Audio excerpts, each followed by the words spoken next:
When you walk through a storm, it is Anfield Agenda time. Craig is set for the day and the news. Sit back and relax, grab a coffee and chill, and enjoy the shenanigans tonight. Anfield Agenda. Anfield Agenda. YNWA. Anfield Agenda. Time for Craig to tell it straight. Watch-alongs to fill your day. Make to subscribe and stay. Up the Reds, up the Reds.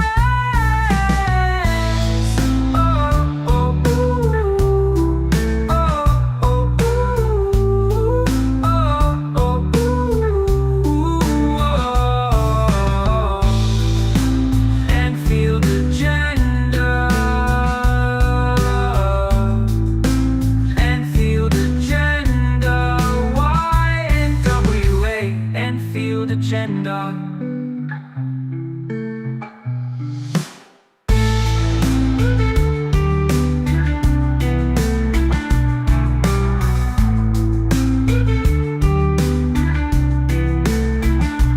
Time for Craig to tell it straight. Watch-alongs to fill your day. Make to subscribe and stay. Up the Reds, up the Reds. Oh, oh, ooh. Oh, oh, ooh. Oh, oh, ooh.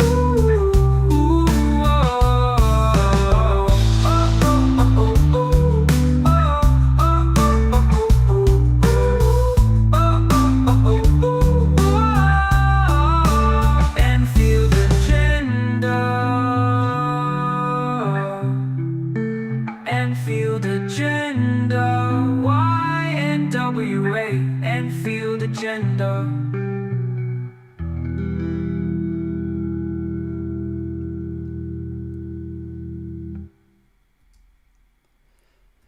What is up, my friends? How are we? You are very welcome along to Tuesday night's late night agenda, where I'm aware that the title and thumbnail tonight is a bit of a shocker. It's a bit of a surprise.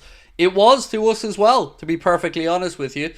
So I'm going to go through and give you what information that we have. Now, I want to start off the stream by saying we wouldn't bring you this story if it was a Fichajes or if it was a lesser publication.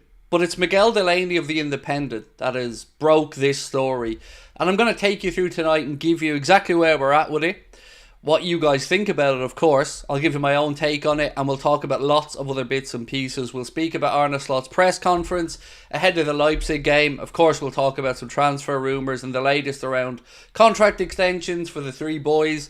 And of course, a little look ahead tomorrow as well to our game against Leipzig. So, lots to go through tonight. I'm going to wait as the chat fills up for a few minutes before we get stuck into the main story, because, you know, I don't want to have to go repeat myself and annoying everybody in the chat. So we'll start off with a bit of a more light-hearted story, if you don't mind. And news broke today on two bits of information around Liverpool's deal, a proposed deal with ADIDAS, which looks like it's about to be confirmed. So two trains of thought on this one. One train is that it's going to be a 10-year deal with ADIDAS. Now, that would surprise me, to be honest with you, because I read a very interesting piece a while back that said there's a reason why Liverpool haven't tied themselves into 10-year deals like Manchester United or other clubs have. And that's because the market shifts quickly. And Liverpool don't want to be tied into a 10-year deal with ADIDAS if, let's say, the deal looks terrible value 5 years down the line. So I would hold off on the confirmation of the 10-year part until we get it, perhaps directly from the club or somebody like that. But one part that has been doing the rounds today from Chris Bascombe, from Paul Joyce and many others, is that Liverpool believe that this deal will be worth in the region of about £60 million to Liverpool each season with ADIDAS. So that much I feel confident of saying, because, you know, it's from two very reputable sources there in Paul Joyce and Chris Bascombe. So good news on that front. I mean, it's great having the three stripes back. 60 million quid a year, not too shabby either if that's the case. And look, we look forward to seeing the release, of course, of those Liverpool kits. If you're looking for some surprises in the Champions League tonight, well, I guess the biggest one so far is coming at the Bernabeu, where Borussia Dortmund, last year's beaten finalists at the hands of Real Madrid. Well, they look like they're trying to gain some revenge. So they're currently 2-0 up over there against Jude Bellingham's Madrid. And by the way, Madrid fans aren't happy. Madrid media aren't happy with Jude Bellingham. He's already coming in for some flack over there. So Trent, if you're watching, fella, you won't get that with us here, mate. You'd be grand. Stick with Liverpool, sign that contract, and don't be worrying about going over there to Madrid to the frauds.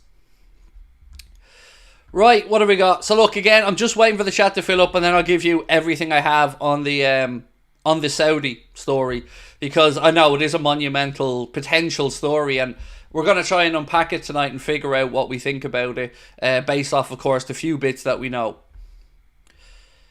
PSV Eindhoven, yes, they're 1-0 up against PSG as well, Kenu, and that was a great goal. I watched it. It was a great strike from outside the box, absolutely buried it to the bottom corner. So a few other bits and pieces that I want to just go through really quickly.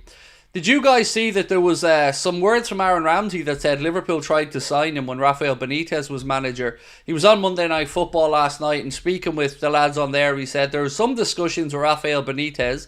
At the time, they couldn't really get to that fee. I think they could do something around the £1 to £2 million mark. And £5 million is what the fee that Cardiff wanted, so he ended up going elsewhere. But even back then, with different owners, Liverpool were cheap. You know, they would only pay 1 or 2 million for Ramsey, who of course went on to go to Arsenal and had a very good time there. I think most of us would agree. So yeah, what could have been there? Another Liverpool player. He also mentioned that he had a chat with David Moyes as well, who would have been, of course, the Everton manager at that time. So I think the chat's filling up. We're nearly there. And don't worry, I won't leave you hanging around much longer, because I want to get through this story as well. So, one mad story today that I'm sure you've probably seen is around the future of Manchester United and their manager. So, Chris Wheeler of, I think it's the Mail, said Javi Hernandez is emerging as a potential target for Manchester United if the club decide to sack Erik ten Hag. Intermediaries have made contact with the former Barcelona star twice in the last few months, according to Chris Wheeler, who covers all things Manchester United. So, wow, big story that, if they could convince Xavi to go into United. I mean, be a risk, big risk for him. First super chat of the night, let me get this one up from Finley. Said, hi Craigo, learning some Eric Clapton while watching this, so nice relaxing evening for me. You'll never walk alone in WFM. The beard trimmer worked a treat. Good. Just flexing on me with the beard trimmer, and thank you for ordering from Manscaped, and I hope using our code Finley. But yeah, enjoy the Beard Hedger Pro, buddy, and thank you for your super chat. And again, Eric Clapton, fair play. The man has written some great music over the years. Right, so I think the chat's filled up enough now, and you guys have been patient enough. Let's get stuck into the stuff around the Saudi Arabia rumours. So the first that I'd seen to this today was Connor sent me a screenshot, and it was just an account reporting that there's interest from Saudi in Liverpool and Chelsea. I didn't really pay too much attention to it because I thought it's probably just one of the usual clickbait merchants. But then Anything Liverpool posted something that really did catch our attention, quoting, of course, Miguel Delaney, chief football writer for The Independent and a very fine journalist. Not just saying that because he's Irish, but doesn't hurt. So they say, there is a feeling within the game that the Saudi state is ultimately eyeing a bigger club. Rumours abound with both Liverpool and Chelsea. So, look, there's a lot to unpack here. First and foremost, they would have to sell up any stake in Newcastle. I know that they're technically professing that the Saudi state doesn't own Newcastle, but we know that there is involvement there. So, there's lots of hurdles here before we even get into the what's our feelings on it. So firstly, they'd have to sell up Newcastle and find somebody that's willing to buy it at the valuation that they feel it's at. And I'm sure that would, even the fact that they're looking at this must really anger Newcastle fans. Because, whatever we think, a lot of Newcastle fans have been very welcoming of the takeover from Saudi, and obviously have seen their club push on a little bit, get back into the Champions League. So this type of news wouldn't sit well. And this is, again, why I would heed a warning around this type of stuff. I've mentioned before, when you get to the point of view of dealing in these multi-billionaires and state-backed funds, there isn't much loyalty a lot of the time there. And if they were willing to ditch Newcastle, and again, it's still a hypothetical situation, to come to try to buy Liverpool or Chelsea, then what would say they wouldn't do the same again? And this is what I've said before. If you look back over the times where a lot of Russian money flowed into the game, with Angie Makalachach, excuse my pronunciation there, and many others, clubs were just left. So let's just assume for a second that they do sell Newcastle and that part of this conversation is freed up. Then we get to the point of, would they prefer Liverpool, would they prefer Chelsea? You would have to say Liverpool Football Club, the far bigger club in this conversation than Chelsea. And then you'd get to the point where you'd have to have a negotiation around, would John W. Henry want to sell? Now, there has been a lot of chatter over the last month or so about John W. Henry and his relationship building with Saudi business people, and he's been involved in golf negotiations, obviously, to try and bring together the USPGA and the Live Back Golf Tour. So I'm sure there are relations there. I think Liverpool are opening or have opened an academy in Saudi as well. We've seen obviously what Saudi have come in and did with boxing. So I guess the first question that I'm going to ask you guys tonight is straightforward. Would you want Saudi Arabia to buy Liverpool from John W. Henry? So let me get that as the first poll question, and we'll go from there.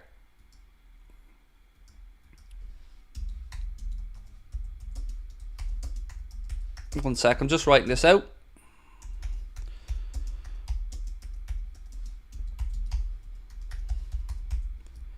Right, so straightforward first question.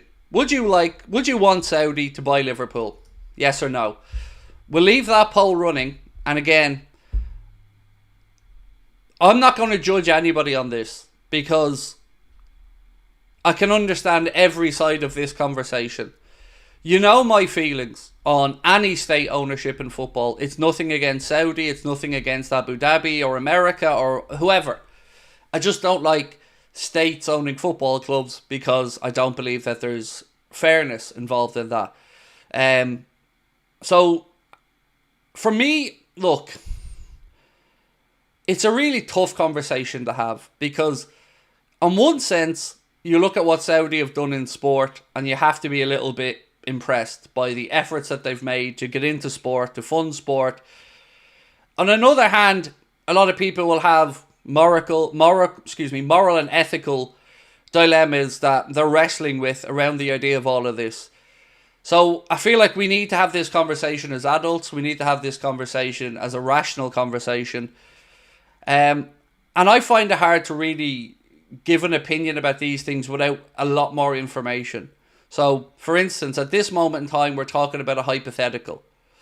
We need to know exactly where the money will be coming from and exactly who would be involved and exactly the likelihood of John W. Henry selling up, and of course the likelihood of the Premier League allowing a state to come in and buy another club. Obviously, we know Manchester City are owned by Abu Dhabi, let's be honest here.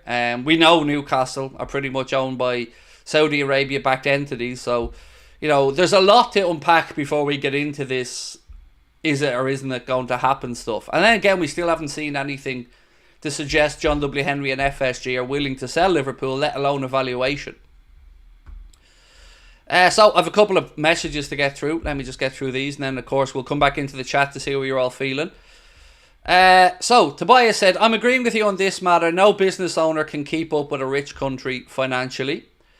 And thank you, Doreen, as well, for just saying hi. Tobias, that's my point, bro. And let me just get your message up on screen here so I can address you properly. I don't have anything against anybody from any part of the world. I have a very simple rule in life. I judge people on how I find them, and I judge people on how they treat me and my immediate family, friends and circle. Because, for instance, if I was to listen to people about Lee Gunner, I probably wouldn't give Lee Gunner the time of day. But I've gotten to know Lee Gunner, and I know what a good man he is. So I'm happy to call Lee Gunner a friend. In these scenarios, I like to see things at face value first, before the scaremongering or not.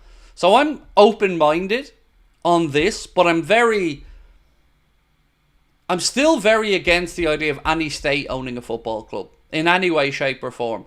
I guess the question that comes around here is, if it's going to happen and they are going to own football clubs and they are going to be investing in sport, the big question that I think a lot of us will wrestle with, and again, moving the ethical and moral stuff aside for a minute, is, do we want to be left behind? Do we fear being left behind? Could we be left behind? Again, these are questions I feel each of you guys and girls in the chat will answer individually. Stevie Boy said, I would be all in for Saudi buying Liverpool, but I don't see FSG selling. Well, think of it this way, Stevie Boy, right? If you were to consider selling, if you're FSG, it would probably be for somewhat of a premium, and again to somebody who you could probably forge other relationships with moving forward.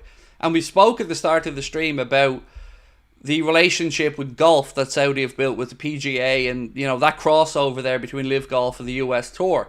So we know John W. Henry has been involved in negotiations with people from the Kingdom of Saudi Arabia, their government, their sports ministers. So when you start to see all these things forming, you think it's certainly not out of the realms of possibility that they're interested to buy Liverpool. And it's certainly not out of the realms of possibility that they could attract John W. Henry into the idea of a sale, even if it's not a full sale at first. You know, one thing FSG have always said is that they're interested in strategic partnerships, and they're interested in taking on finance or money from people who they feel can add more than just that money to their business. So I really don't know. I'm waiting to see the likes of a Henry Winter and other journalists write more in depth about the chances of this actually even getting off the ground, because we can't just neglect the fact that Saudi Arabia own a huge stake in Newcastle. That's still a big barrier to them being able to buy into any other football club in the Premier League. Liz said, this news doesn't bring me joy. I hope Liverpool end up in the hands who will be faithful to the club's history. Again, Liz, a very fair point. It's difficult to have this conversation because I want to be respectful of everybody's beliefs and everyone's thought processes. And I am somewhat torn on this over the course of time, because if you go back a while ago, there was the talk that maybe Qatar were going to look at Liverpool or some others, and Dubai before that, DIC. I just don't know, folks. Again, I'm going to need more detail personally, but it doesn't feel, as an old fogey, as a boomer, it doesn't feel right for our club. Instinctively, it doesn't feel right. But I guess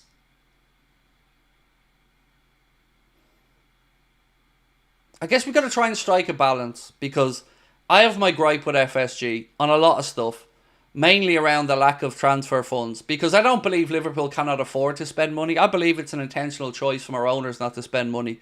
So that's what I want from an owner, whomever that owner might be, is Liverpool to be backed in the market and to give the manager. Now, I don't want to be a Chelsea. I don't want to be, you know, a Paris Saint-Germain. I don't want to be a Real Madrid. I don't want money just thrown at things for the sake of it to build a Galacticos team. But I do want us to be competitive. And that's my worry in this, is will Liverpool get left behind? I hope not. But the way football is going, who knows? You know, I read a piece today that said La Liga are getting really close now to announcing their first game outside of La Liga. There's talk that I think one of the games between maybe Barca and Atletico is being penciled in to be played over in the United States of America. A league game. So I don't know where the football world is going and what direction it's going in. So I'm still on the fence about all of it. I just can't get away from the feeling that football is moving further and further away from the working class roots it came from. LFC Cal said, not that Saudi is some great paragon of moral standing, but I prefer them over some other possible state-backed ownership, said LFC Cal. Yeah, I mean, I understand where you're coming from. And for me, it's a case of, I really don't know. I don't know where my moral compass is on all of this. Like, for instance, A lot of people that have no problem if Elon Musk bought Liverpool. Right, isn't it? Just because he's a billionaire. We could throw in another billionaire, Mark Cuban or any other name. But every single one of those people have probably pulled some skullduggery and shenanigans to get to where they are in life. I don't believe anybody can become a billionaire without treading on a few people and maybe bending a few rules along the way, or leaning on some political help along the way. I don't know. Steve Aldersey. City versus a Saudi-owned LFC would confuse the PGMOL. That's one thing I did say to Connor joking, Steve, was that that would be terrible, wouldn't it? I mean, they wouldn't know what to do. You know, if we were taken over by Saudi and you had Manchester City with Abu Dhabi, they wouldn't be known who to be given the favourable decisions that... Although that little nix or that little job has been cancelled out, Premier League referees are no longer going to be able to take those little side gigs. Red Oxtail said, don't fall for it, Craig. Fake news to keep us docile. So, as I said, mate, when I seen the story initially, I didn't give it any attention. But when I seen who wrote the story, I know, I've met Miguel Delaney. I've followed Miguel Delaney's work for a long time. He's not a sensationalist writer. He is very much somebody who I would say stays in the middle and writes very factual based, knowledgeable information and stories. And he hasn't come directly out and said this is going to happen. But when he said that there is a feeling within the game that Saudi owners are ultimately looking at a bigger club, I believe him. I believe that's the information that he's hearing. And then again, to whittle it down to Liverpool and Chelsea, you know, if you look at it from their perspective, if you buy Chelsea, you're going to have to build a new stadium. So that's going to be job number one. So you're going to have to go in there and build a new stadium, and you're going to pay a premium, and it's a London club. There's no denying the bigger asset, the bigger crown jewel here to be had is Liverpool. Outside of Manchester United, which is now with Sir Jim Ratcliffe and the Glazers, Liverpool is the biggest crown jewel in English football. So I would have to imagine that if there was any sniff of John W. Henry being willing to sell and it came down to a decision, you would have to state that it would make sense for them to come in to look at Liverpool. Dave Sharple said, we deserve backing. FSG aren't up to the job. They aren't up to the job. You know, they aren't. And that's... I'm never going to be lured into this what if category with FSG. You know, it's always a case of fear-mongering and scaremongering. Could have worse owners. You want to be careful what you wish for. Well, I wish for my manager to be backed in the fucking transfer market. And again, season after season, we're not seeing that from these owners. So I'm all open to new owners. I have to be honest about that. I am. I'm definitely open to the idea of FSG disappearing into the sunset, because I really just don't feel they have the appetite and stomach to make us winners again. And also, on that, another aspect of this from my FSG disliking head is I think they're probably a little bit disillusioned with how football has gone. You know, they came in and they spoke about buying Liverpool with FFP in mind and being able to be smarter than other clubs and find ways to find jewels in the underlying numbers and data. And it hasn't gone that way. If anything, since they've taken over Liverpool, football has gone further in the other direction, where money is playing a bigger and bigger role. And if you want to keep up with the super clubs of this world, money is going to be, and transfer spend is going to be a big part of that. And since we've won that league title and since we won the European Cup, you know, I don't feel we've pushed on. I don't. I feel like, and I've said this many times, I think our owners have wrung every ounce out of the squad that they have. They have run some players into the ground. And again, we can talk about some questionable decisions around contract extensions and transfers as well. So I'm just intrigued to see how the Liverpool fans feel about it. Let's see the poll. So we asked, would you want Saudi to buy Liverpool? So far we've had 1,280 votes, and 57 of you guys so far are saying yes, you would like Saudi to buy Liverpool, which is very interesting to sit back and see. I don't know if it's my audience. I'd be interested to see maybe a more pro FSG channel or podcast run a similar poll to see what maybe their listeners or viewers' reactions would be.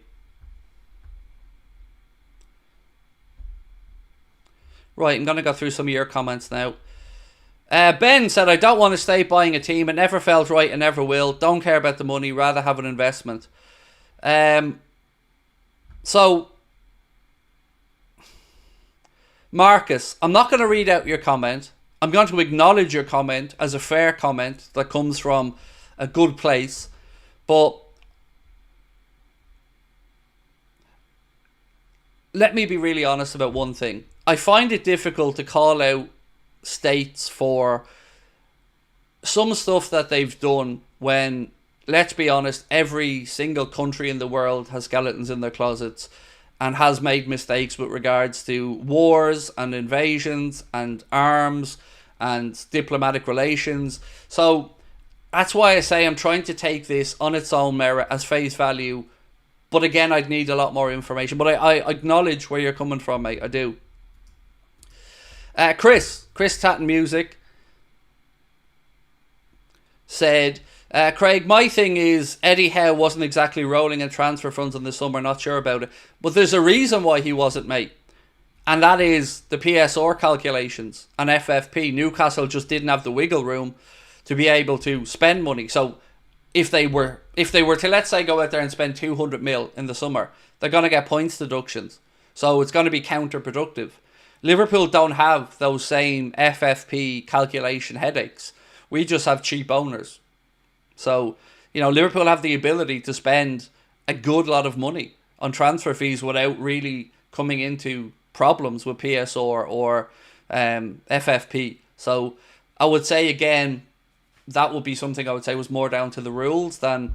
And again, you'd have to say, as Newcastle's owners or as the club, they haven't taken the piss with what they've done financially. They do seem to have tried to play via the rules. So we've not seen anything that come out about Newcastle's ownership to suggest that they're maybe doing the Manchester City-esque style of look over here while we're doing stuff here. But look, as I said, it's all getting a bit grubby, football. And I'm not here tonight to judge anybody. Everybody is entitled to feel how they want to feel. And I'm going to try and highlight as many comments as I can to give you guys, just a flavour of how everyone's feeling. Base Forever said, we're assuming John Henry is selling Liverpool. Just forget the idea and move forward. It's not the first time, mate, that we've seen some suggestions. Arman said you're childish by having a grown-up adult conversation and not shouting at anyone. Are you a little bit backwards, mate? I'm confused. I'm childish for what? Being reasonable, rational and having a conversation. Weird, mate. Just a weird take. But look, you're entitled to it. It is what it is.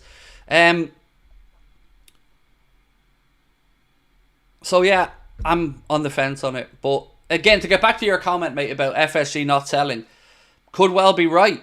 But it isn't the first time in the last few months I've heard this rumour. It isn't the second or third or fourth time. It is the first time that this rumour has been written and put into the public domain by such a big publication as the Independent and such a good writer as Delaney. So that's why I feel like this isn't sensationalist nonsense. I feel like there's some structure to it. Let me give you some of the halftime scores, by the way, in the Champions League.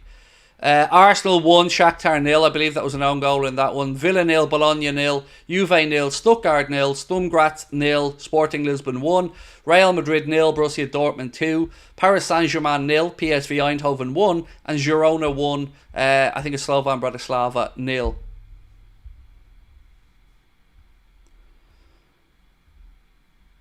Craig, genuine question. Who would you give as an example of have been better owners than FSG? So, I guess that depends on how you view FSG as a poor owner, right? So, I'm not somebody that sits here and doesn't acknowledge that they've done some good stuff. They have. But they've also lied to us. They've also underfunded managers. So, who would I see as better owners? well, let's say Aston Villa's owners, as an example, come in and they're shown a desire to fund the manager, make the moves in the market, be bold, and take the opportunities. The developing of the stadium part, I have to say, I do find it hard to credit anybody for looking at Anfield and acknowledging it needs to be done up. It did. And they did it. And they get credit for that. And they did the extra training facility, which Jurgen Klopp wanted. And I've given them credit for that. But there are better owners out there. You know, look at Arsenal as an example. Now, I'm not saying that Arsenal's owners have been perfect, but since Arteta has come in, you know, they're bringing in £100 million plus midfielders, and they are adding depth to that squad, and they are backing the manager to try to push on to win that big trophy. Our owners got to the summit, got to the top of the mountain with Jurgen Klopp, and sat on their hands and did nothing. So every year that we fail just a little bit short of Manchester City, or we get beaten in a Champions League final, or I get more and more frustrated knowing that those one or two little bits of extra transfer business, that little bit of extra strength and depth would have made a difference, in my opinion. So I hope I've answered your question. Certainly not trying to duck it, but that's how I feel about it right now. You know, it's not that we don't have the money to spend, it's just a willingness not to. And also, and I'm going to be really honest about this as well, the whole Jurgen Klopp going to Red Bull thing really did just make me think, you know, are morals still a thing?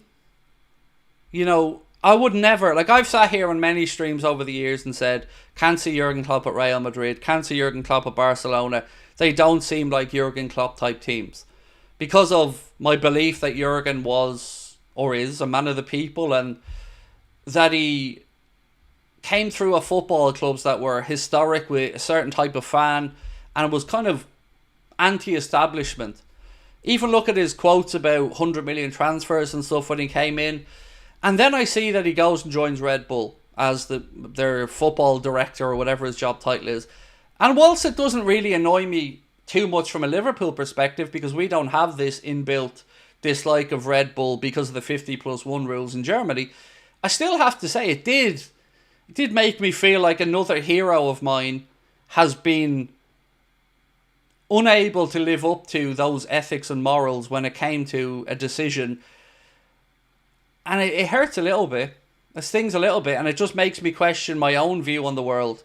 Am I unable to move with the times? Am I too idealistic in how I look at these situations?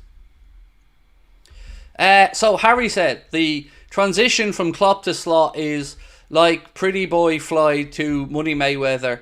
Fun from knockout style to intelligent control style. Yeah. Look, I've got to be honest. I get some people are complaining that maybe we're not as attractive on the eye under Arnett, but I will take that little extra bit of defensive solidity that we're seeing if it means that, okay, we're a little bit more cautious in our build-up play. Also as well tonight, I think this is what Mark is just about to send me. Yep, I thought it was. Lewis Kumas scored for Stoke tonight, and so he continues his good start to life there.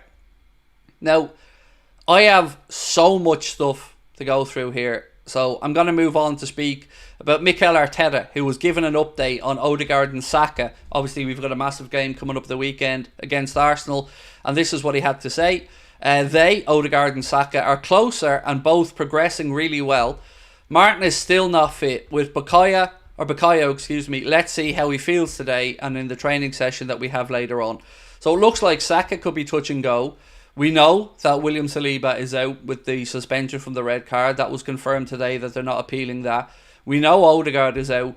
So you've got to say, you know, we have a great opportunity to go there to the Etihad and or the Emirates, excuse me. I keep saying the Etihad.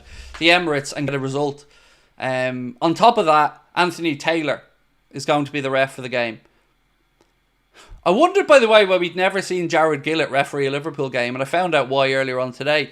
He's a Liverpool fan, which means, of course, and rightly so, he can't referee Liverpool games. But yeah, that is why you won't see Jared Gillett refereeing any Liverpool games. I'd wondered why we hadn't had him, and then we found out earlier on today that he was a Liverpool fan.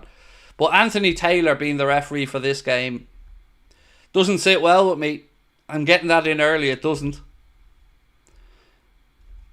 Also, Gittin scored tonight, a player who Liverpool have been linked with today. Apparently over in Build, I believe, there's talk that if Liverpool were to look to sign him, that Borussia Dortmund would want €100 million for Jamie Gittins, who of course went over there from, I think, Manchester City's academy, if I'm not mistaken. And also, we've seen today as well, Anthony Gordon signed a new contract with Newcastle United.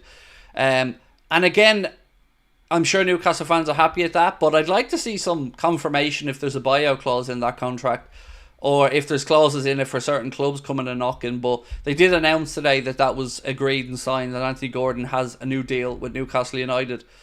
Right, so Arne Slot is speaking about the Chiesa injury, and this has been the question that you guys have asked me quite a bit over the past week. And he said today it's not really an injury as such. He said, I think I always find it difficult with injuries to see where they're after a few days. Federico, it's more simple. He missed the pre-season, going to take time to get the league that is a higher intensity than Serie A. That makes it difficult for him where the rest of the team is at.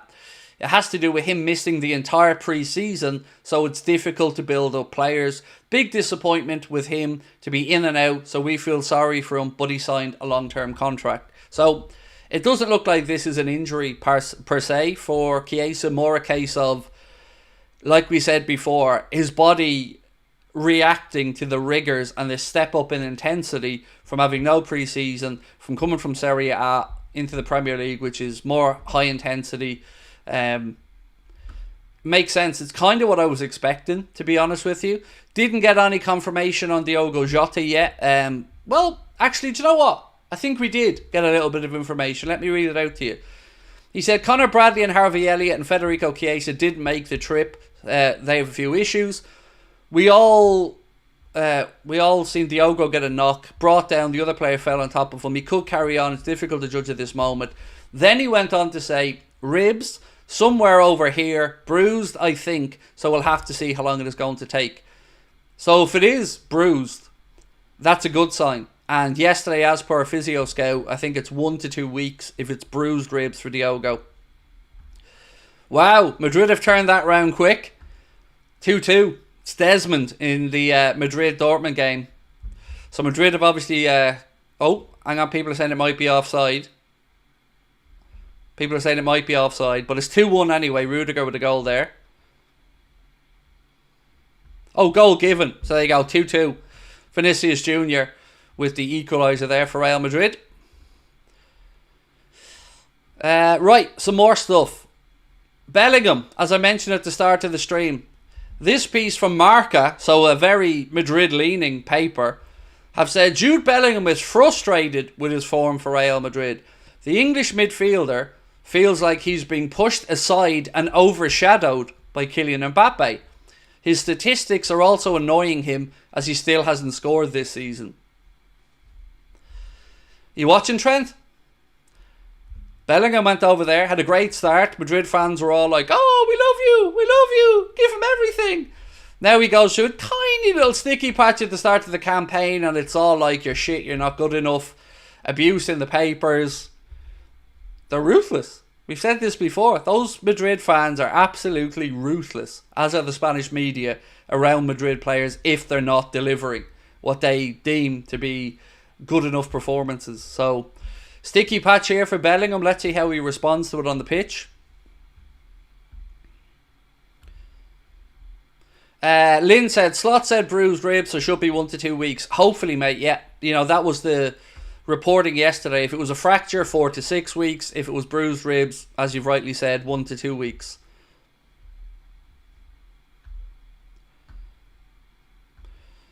Caledonia 1313 said, I know politics is taboo, however, you have to recognise who they are and what they stand for. So much Britain and Ireland are against, like it or not. Again, mate, I'm not disagreeing with you, and you are right, we try not to get into politics, but if I wanted to counter your argument, if I was making a case for Saudi ownership, and I don't know where I am on it, other than, like I've always said, I'm not really big into any foreign entities that are state-backed by a football club. But let me just say one thing to you. I'm from Ireland, a neutral country. We don't go to war. I remember the weapons of mass destruction that didn't exist. So nobody is squeaky clean. That's what I'm going to say. And I don't judge anyone. I don't judge the UK on their military exercise. I don't trust the US. I don't judge any of them because I don't know the ins and outs of all of this. I don't know the information to hand. I don't know what's at risk. I don't have the assessments and I don't know.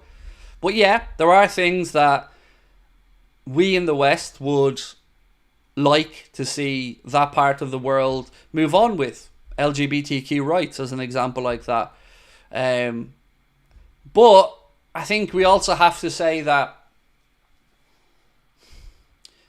at some point in a nation's development, they're going to have to transition into modern thinking.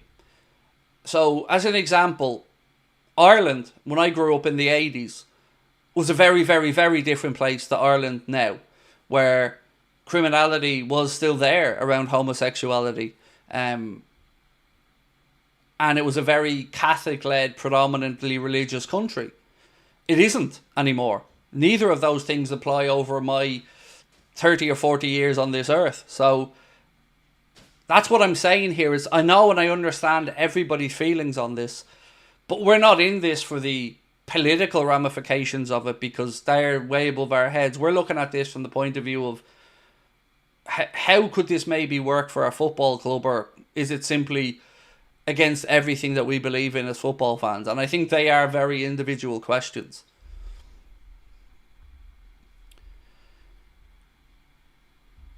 Craig, did you see Kumas cooking for Stoke today? Yes, we did. We spoke about it earlier on. Delighted to see his loans going well there. So is it 2-0 to Villa now? Big John Duran with the goal. Fair play. Who scored Villa's goals tonight, by the way? It was 0-0 at half time. I have a couple of transfer rumours I want to go through as well, by the way.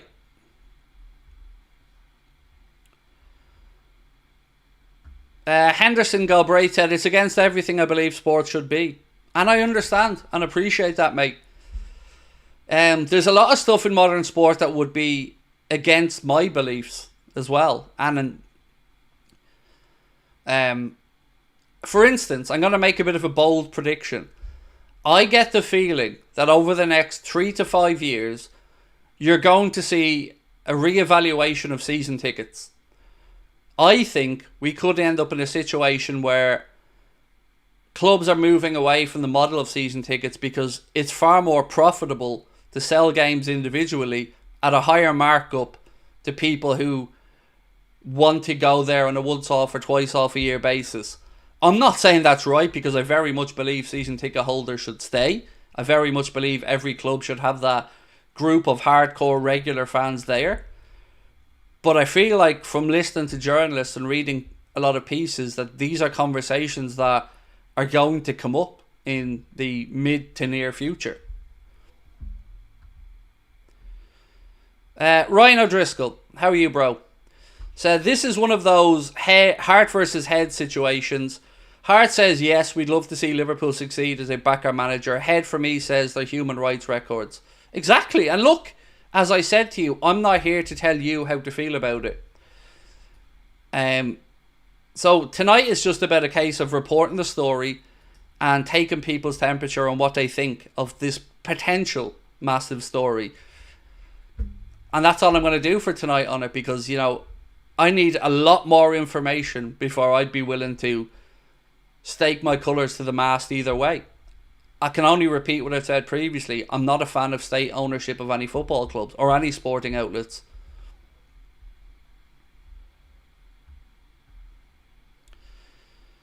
So, Caledonia, again, you're not being adult about this at all, mate. You know, you're saying, what if it was Kim Jong-un? But it isn't. What if it was Mary fucking Poppins? Do you know, I mean, we can all play the hypothetical game, but it's not going to help us in this conversation to just get petty like that, is it? You know, I'm trying to be grown up about it. And Kim Jong-un isn't looking to buy Liverpool, so it's kind of a pointless argument.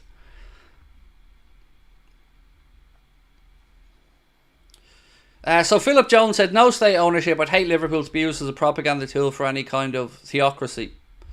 And again, as I've said, mate, I'm here to read out your comments, get your thoughts on this, give you your platforms to say what you need to say. And I'm not judging anybody, because this is a very individual thing, you know. And I'm trying to be grown up and fair about this. Red said, we need owners that can take us to the next level. That I agree with.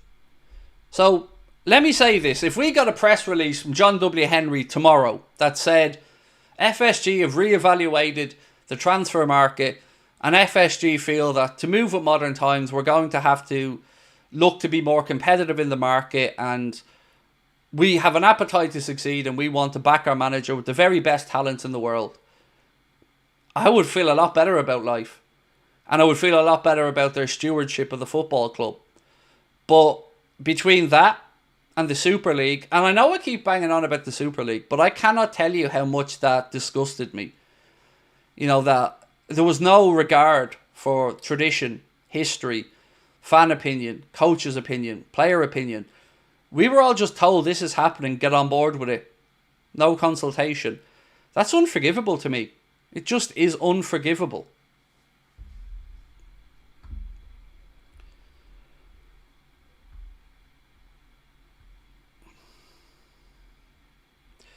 IFI Must said, Craig, I don't see the Saudis being understanding or being a suitable fit for Liverpool's ethos and principles. Again, valid point. I'm a very moralistic person in life, but it's becoming harder and harder to continue to walk the road that are guided by your principles and morals when you see it doesn't get you anywhere. When you see that you get punished for being honest and upfront. And as I said, I also, every time a Jurgen Klopp to Red Bull situation unfolds in the world, a little part of my idealistic outlook on sport dies away. Every time I see Gianni Infantino agreeing another stupid idea to put more money in the pockets of UEFA and FIFA and not really caring about the fans and the sport, a little bit of me dies inside. And every season that goes on now, more and more I'm asking myself, do I still feel the same way about football? Am I still as interested and as in as I once was? It's getting more and more difficult to keep looking at modern football and thinking it isn't just becoming a rich person's plaything or a pissing contest for billionaires. It's saddening to look at it all. And I know people will say football sold its soul in 1992, and a lot of the time people from League 1, League 2, and their fans don't have any sympathy for you. And again, I understand their perspective as well. So for me, idealistically, I'd like that press release from FSG to say, we're aware that we've been frugal in the transfer market and we want to push on and continue to deliver trophies. You know, that's all I've ever really wanted from them.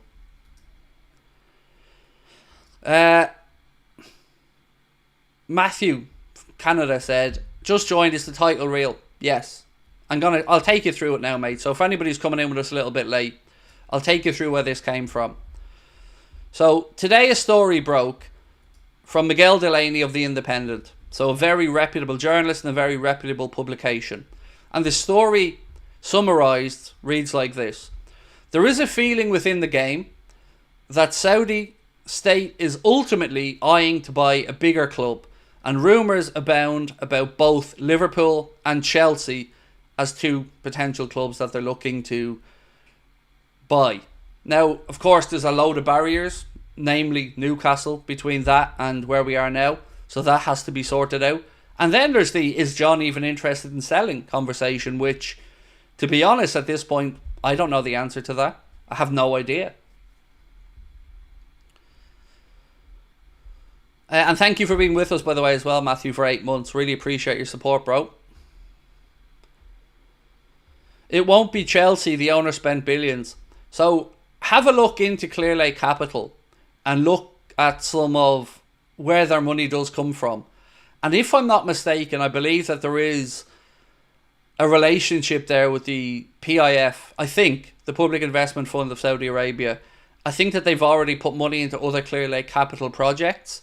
So again, those relationships are there. We spoke about John W. Henry and his relationship with the Saudi sports arm from the conversations around golf and the conversations around Liverpool building an academy in Saudi. So again, these relationships are pre-existing between owners and these state-backed entities. Nick said, "You'll never walk alone goes in the bin if Saudi buy us, considering some of the stances that part of the world take. Don't want to sell out even if it brings riches."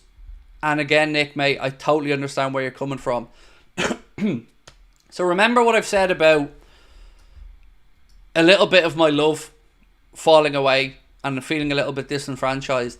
I said to you guys yesterday that over the course of our channel's existence, we've tried to reach out to a lot of local LFC publications, podcast outlets, and we've been stonewalled at every opportunity, and we've been looked down their noses at us, and they've said we're not their vibe. And my belief of You'll Never Walk Alone is I'm struggling as a non-local fan to feel a lot of the time that we're not being worked against.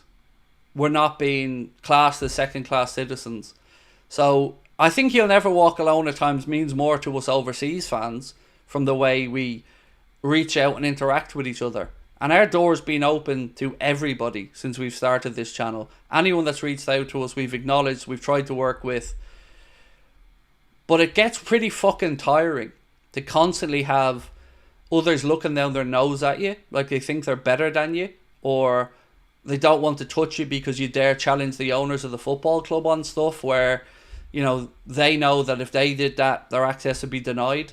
It's galling. And again, it makes me question the whole, well, is it really You'll Never Walk Alone? Or is it You'll Never Walk Alone until maybe you become a problem for somebody and then all of a sudden it's go away? I certainly feel on this channel from day one we've welcomed in everyone and tried to be far-reaching, but I've not felt the same love back, to be honest with you. Colin Blackshaw, how are you, my man?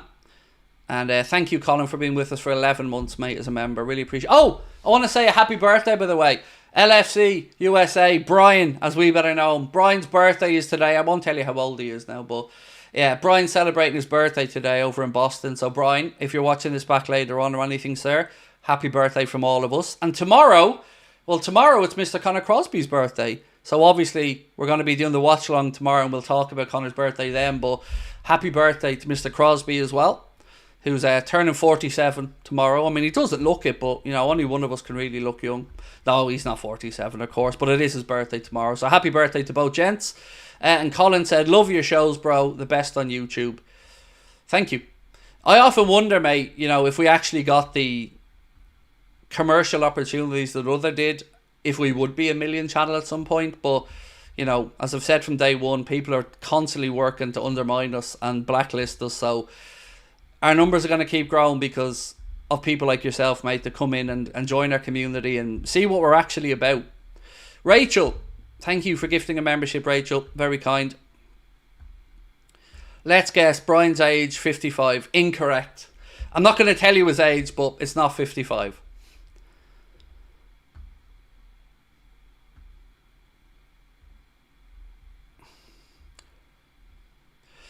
Saudi cannot win at Newcastle, so want to bin them and buy another toy. Now, you see that I understand.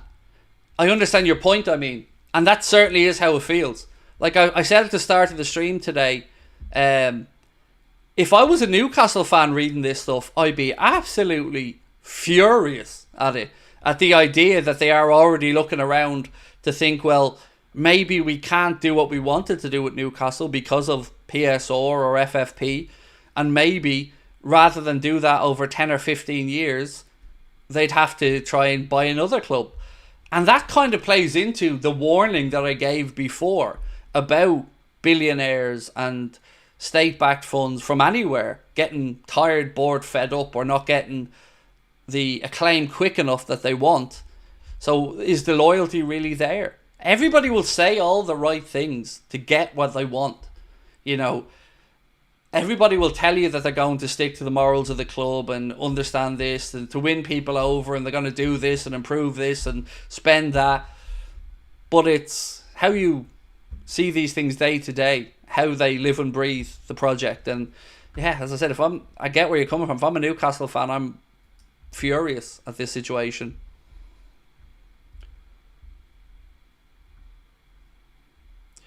Amanda Stavely leaving Newcastle makes more sense now with this, doesn't it?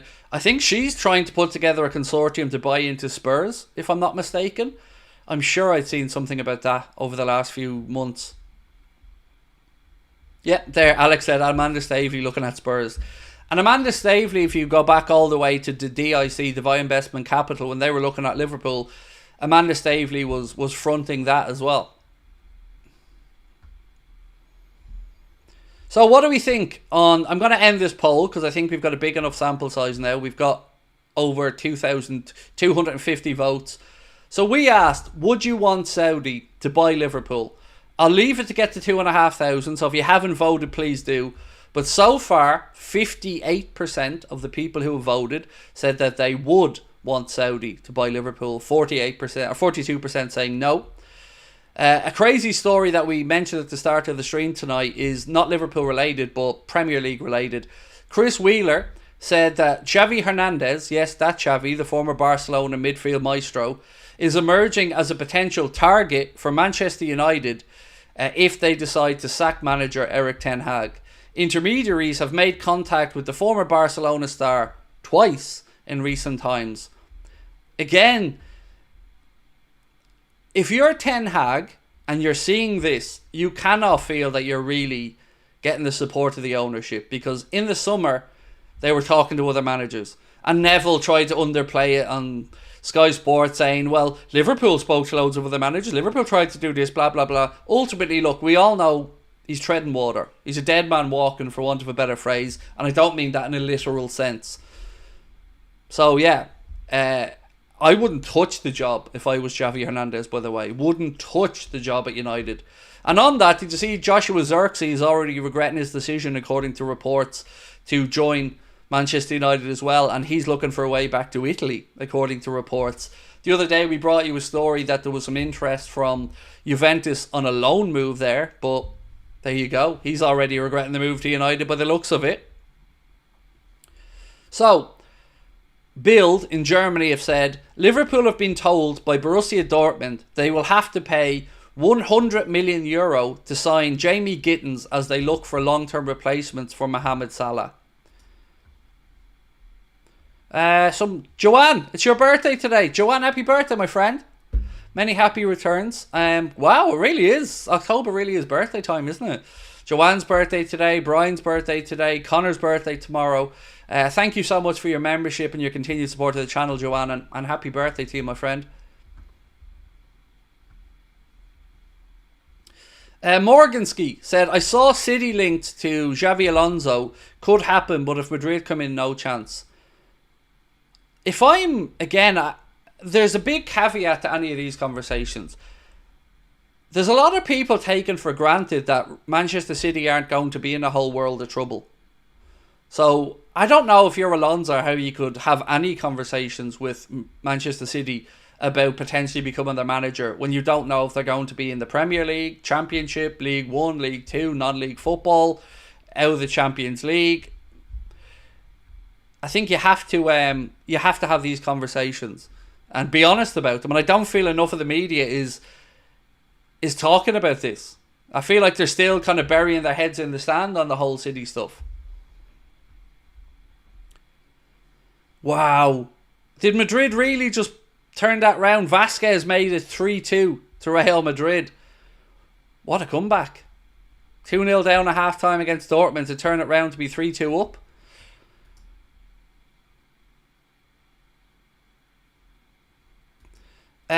Carl said, I see that you're still top of the league on Irish Guy's prediction. What was your forfeit again from? Bald. Bald is better. So yes, if by some reason I stay top of the Irish Guys Predictions League, he's gone bald at the end of the... And I mean bald. I don't mean like shaved head bald. I mean like bald. Like face razor all the way, shaving foam, shaving gel, bald. Because bald is better. And I feel that if Michael does end up taking my forfeit and going bald, that he won't regret it. You know, bald is better, more aerodynamic. So yes, I will inflict balddom on him. Craig, you need to see Gyökeres goal. I'd seen the first goal and he had a bit of a swing and a miss on the first one before it went to a teammate who scored. Salt Mixer said, if Saudi boys Liverpool, I'm done with football. Again, my friend, I can completely understand your viewpoint. And tonight was about just giving people a chance to express their opinions. It wasn't about coming in to try and sell a vision one way or to judge people. This is a situation that I believe you all deserve the respect of your own opinions and views. And I respect your opinion as much as I respect somebody else who feels it could be a good thing. I'm not here to judge you. So thank you for taking the time to share your thoughts. Right, we're at the end of this poll now. We've had 2,420 votes. So let's end it with 58% saying that they would welcome Saudi buying Liverpool Football Club.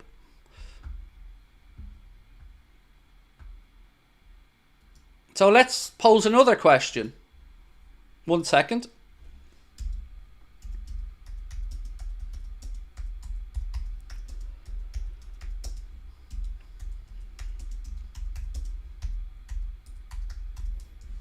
Right, so for the second question, again, it's a simple one. Are you happy with FSG as owners? I'm not going to load the question with any other words, just are you happy with Fenway Sports Group as owners of Liverpool Football Club? Yes or no? I'll leave that open and we'll talk about it towards the end of the stream. 4-2 now, Madrid. Wow. That's some comeback. Wow. I mean, we went 2-0 up against them and they came back and beat us 5-2. So, being there, that was at Anfield as well, which, you know, stung, didn't it, watching that one? But that is a bit of a capitulation there from Dortmund in the second half to be 2-0 up and now 4-2 down. This, I tell you what, you know, we don't yet know what this version of the Champions League is going to be like after we've had a whole season of it, but one thing is for certain, it does feel like we are seeing a lot of goals in the Champions League since this new innovation has come in. A lot of high-scoring games as maybe teams try to guarantee themselves a place in that top 8, going a little bit more attacking, and yeah, plenty of goals around.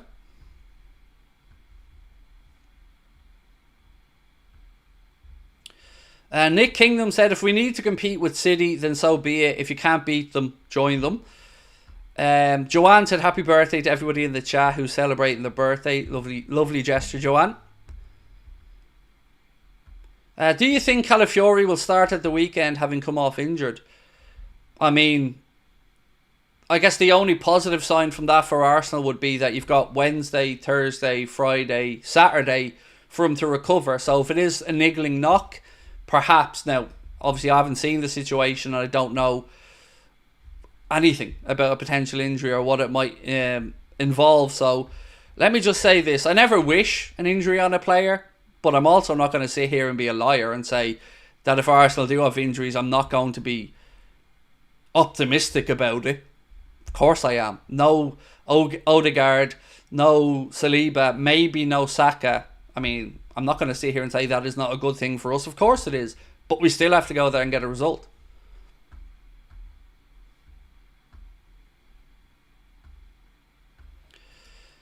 So Ricky said, hi Craig, I was just wondering what has changed. I know your thoughts about Gerrard and Henderson moving to Saudi. Why is it different if they buy Liverpool? As a United fan, I wanted Ratcliffe. So I've made one thing, Ricky, really clear tonight, mate. I haven't given an opinion on this. So nothing has changed because I haven't given an opinion. What I've tried to do tonight, Ricky, is facilitate other people's views and give everybody, like I intentionally went into this stream saying to myself, I'm not going to get involved in it. I'm not going to get drawn into an argument with anybody. I'm not going to project my thoughts, because there's plenty of time for me to speak about my thoughts if this comes to fruition. And don't worry, mate, if you know anything about me, you'll know that I won't be backwards about coming forwards about my views. So nothing has changed, mate. And that's what tonight's stream has been, is me just trying to facilitate the chat to see how other people feel. I hope you understand where I'm coming from, but that's the honest answer.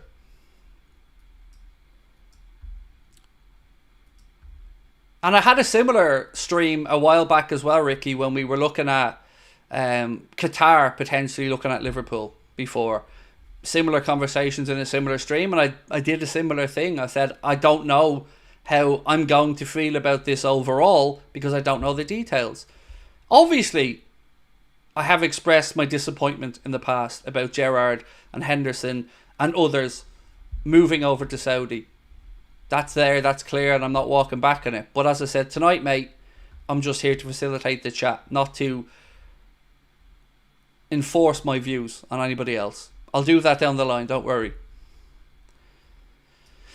Vinny Jr. is a joy to watch, said Corbyn 2003. Well, he's looking pretty much nailed on for the Ballon d'Or, if you look at the voting odds on it.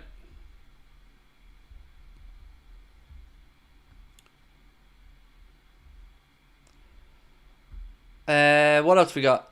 We've had similar conversations when Hendo moved to Saudi. Yes, we did. But my anger in that situation, as well as of course him, was just the bullshit from Hendo. Go back and watch it. I said everybody's free to make their decisions, but don't look us in the eye and lie to us and tell us that you're not going there for the money. You're going there to grow the game. That's bullshit. I never believed that. I don't believe it now. You went for the money. And again, go back and watch when I've said the likes of Koulibaly and other players who've gone there and said they went for the money. I've said, at least they're being honest. You know, it's a payday. Say it's a payday and don't try and cod the rest of us by telling us that you're going over there to grow the game or and you're going there to get paid. And you lied. So that's why I was disappointed. And also I was pissed off because it felt like he was throwing his toys out of the pram. Because for the first time maybe during his Liverpool journey, since he'd broken into the first team as a regular, he was facing challengers for his position. And he went off and he got into really good shape. And he was doing the boxing classes and he looked as fit as ever. And then he came back and he fucked off. So, you know, that's why I was angry.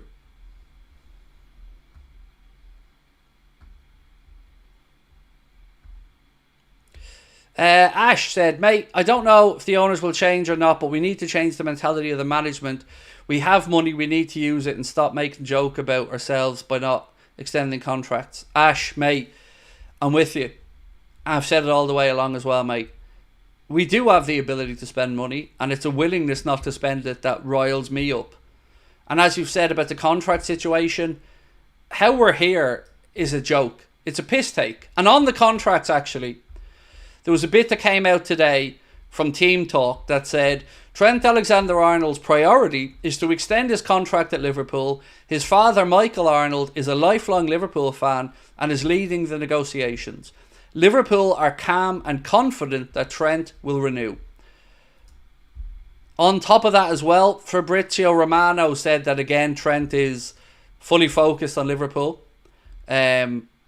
I'm paraphrasing that because I don't have the exact quote in front of me, but he was saying again that Liverpool haven't had any indication that Trent has spoken to Madrid. Nobody's communicated that from Trent's camp to Liverpool. I think that came out today as well from some of the journalists. Oh, Madrid have done it again, lads. It's 5-2. 5-2. They've once again come back from a 2-0 deficit to go ahead 5-2. Wow, that's nuts. So, on Virgil, this one worries me. So this gentleman's name is Joseph Agbobli, and I think he works for, I don't know if it's Team Talk, Football Insider, or one of those outlets. This piece here said, Virgil van Dijk is seeking a 2-year extension which would see him stay at Anfield until the summer of 2027. This part pisses me off though. And again, not to the journalist. If this is true, I'm really angry about it.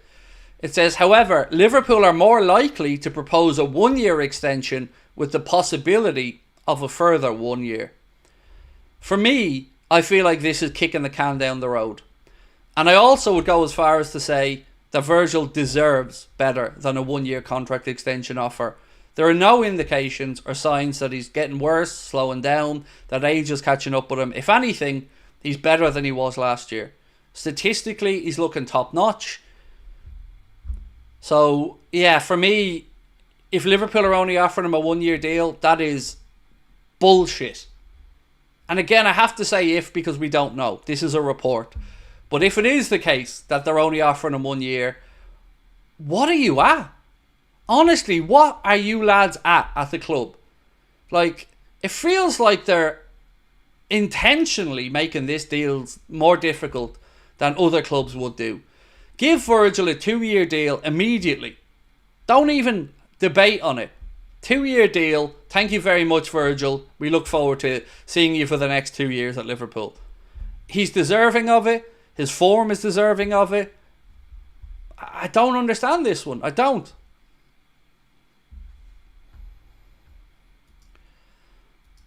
So LFC community says, Saudi in, laughy face emoji.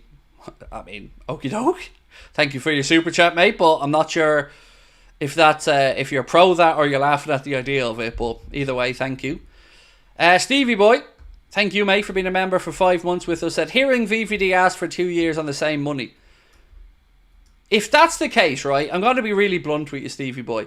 If Virgil has asked for 2 years on the same money, and there wasn't a handshake in that room at that exact moment that those words came out of his or his agent's mouth, then we have fucking problems. We have problems.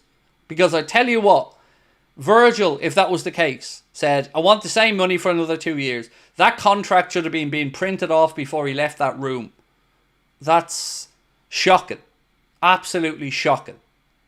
So, I hope that we don't hear of a 1 year. Because I feel like it's just kicking the can down the road and we're going to have the same headache next year.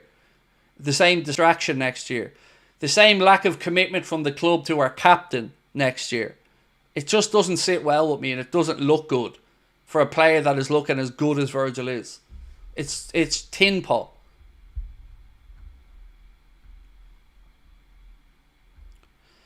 Jasper said, I think VVD is a player we should allow to retire at the club if he wishes to. I think Virgil van Dijk can play at the top level till he's 36, 37, 38. I really feel he's one of these lads that will go very late into his career because of his great understanding of the game, of positioning and reading the attacks. I think there should be no issues about a 2-year offer for Virgil. It should be straightforward. You know, it's madness. And I hope that report isn't true, because if Liverpool are being this tin pot, it's just frustrating, lads. It is, if that's the case. Nickel and diming, at least FSG be able to say they tried. Do you know what though, Hex? Let's be honest, right? If Virgil refused to agree to that, and it came out that Liverpool had offered it to him, I wouldn't blame him for walking away. I wouldn't. I would understand the lack of belief from Virgil if that was the case. If the club had only offered him 1 year and they weren't budging on it, I'd be disgusted on his behalf, you know, because he deserves the 2 years. And I'm not saying that just out of love of the man. I'm saying that based off what we're seeing on the pitch week in and week out. Same with Mohamed Salah. I've no issues about Mohamed Salah getting a 2-year extension because I don't see a huge decline in 2 years. Now, there may be some drop off from Mohamed because forwards are more likely to have a drop off in pace and maybe reinvent themselves in a bit. But as Virgil gets older, his understanding of the game seems to be just getting better and better. So yeah, the whole thing just feels so unnecessary. And like we're dragging out situations that don't need to be dragged out this much.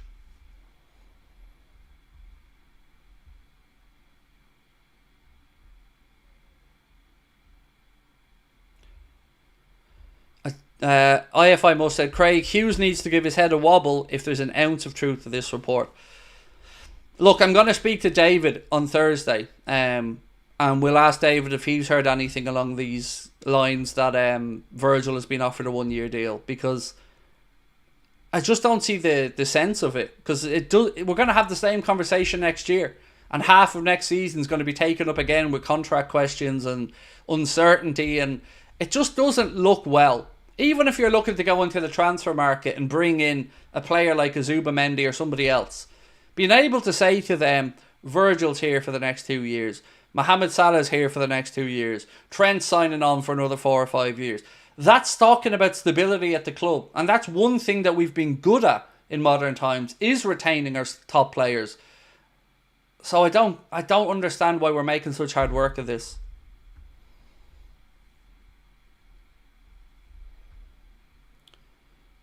Stuttgart beat Juventus in Italy. Wow, massive result for them. Massive result.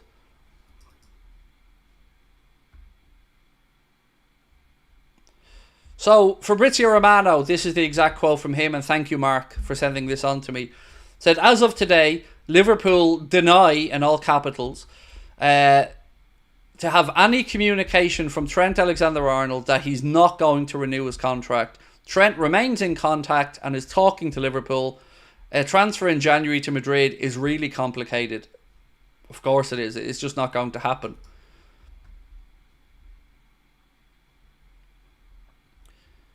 So, I've got a mock-up here of a Liverpool jersey I wanted to show you. Connor's just sent it to me, so 1 second. Let me just drag this onto the screen for you.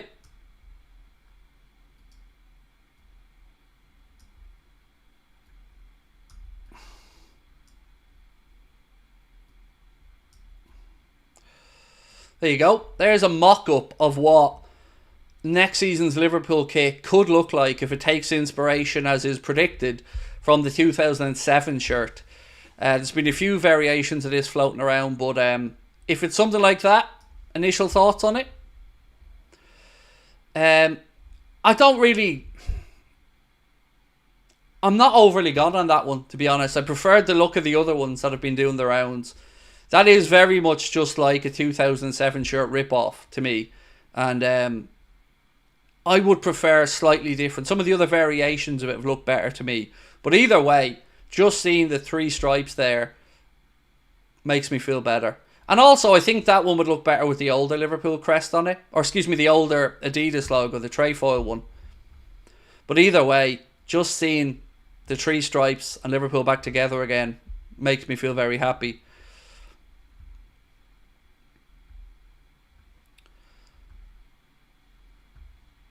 Cal, let me get your comment up on screen, sir. Thank you again, mate, for your super chat. Really kind. Said, right, we've got half an hour left on tonight's stream, by the way, so I'm going to recap in a few minutes because I'm aware there are probably a lot of people coming in and joining us after the Champions League games. So welcome in if you are, and I will recap everything for you in a moment. Cal said, hi Craig, hope you're good, mate. What do you think of the idea of Mo through the middle like Mane was in the quadruple season? So, I've long been a fan of the idea of Mo through the middle, mate. I think he could absolutely do a job through the centre. We've not seen any indication yet from Arne Slot that he's going to give it a try, but I'd have no issues with that whatsoever. Mo could play anywhere across the front line and I'd feel confident in him to put the ball in the net. So yeah, I wouldn't be against it, but we've just not seen anything from Arne Slot to suggest it's likely yet. So, just as a recap for everybody, here are the Champions League scores from today. AC Milan in the early game, 3-1 victory over Club Brugge. Arsenal 1-0 over Shakhtar. Aston Villa 2-0 victory over Bologna. Same as us, Arsenal. Samesies. Girona 2, Slovan Bratislava 0. Juventus 0. Stuttgart 1. Wataru Endo's former club going over to Turin and beating Juventus. Monaco 5, Red Star Belgrade 1. That was again in the early kickoff. Takumi Minamino opened the scoring in that one for Monaco. Paris Saint-Germain scrape a 1-1 draw at home to PSV Eindhoven. That club is just not a big club. I don't care how many managers they bring in. They're never going to do it in the Champions League, PSG. They just aren't. And then Real Madrid 5, Borussia Dortmund 2. And what makes that game all the more remarkable was that Dortmund went 2-0 up at half time in that one. and Madrid scored 5 in the second half. Then it was Sturm Graz 0, Sporting Lisbon 2 in that one as well. So they're the Champions League scores. Will the Adidas shirts be cheaper because Nike are a rip-off? I would doubt it. You know, I can't say for certain, but being somebody who frequents the Adidas website quite a bit, and in fact today I bought myself a new hoodie for the live show in Liverpool.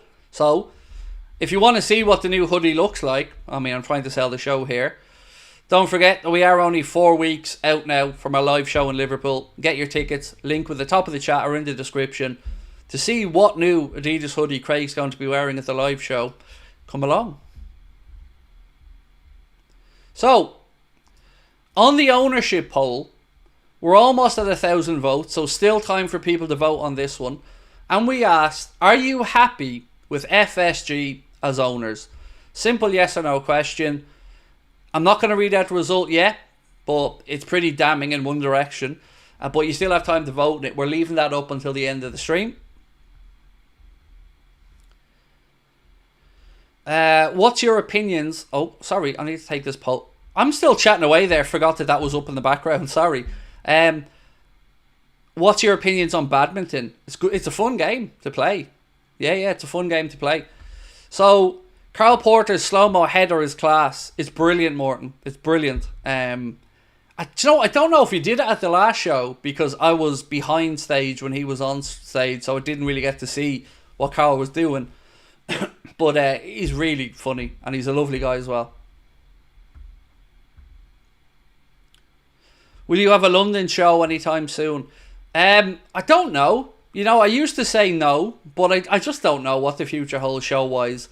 I think I'll probably end up doing Liverpool once or twice a year because I love the venue. You know, I feel at home when we're over there. London is a case of finding the right venue as well. It's difficult to get reasonably priced venues in London of the calibre of the ones that you'd see elsewhere. So the honest answer is, mate, at this moment in time, I couldn't even commit to doing another show in Ireland. All I can say to you is we'll probably keep doing 1 or 2 a year in Liverpool.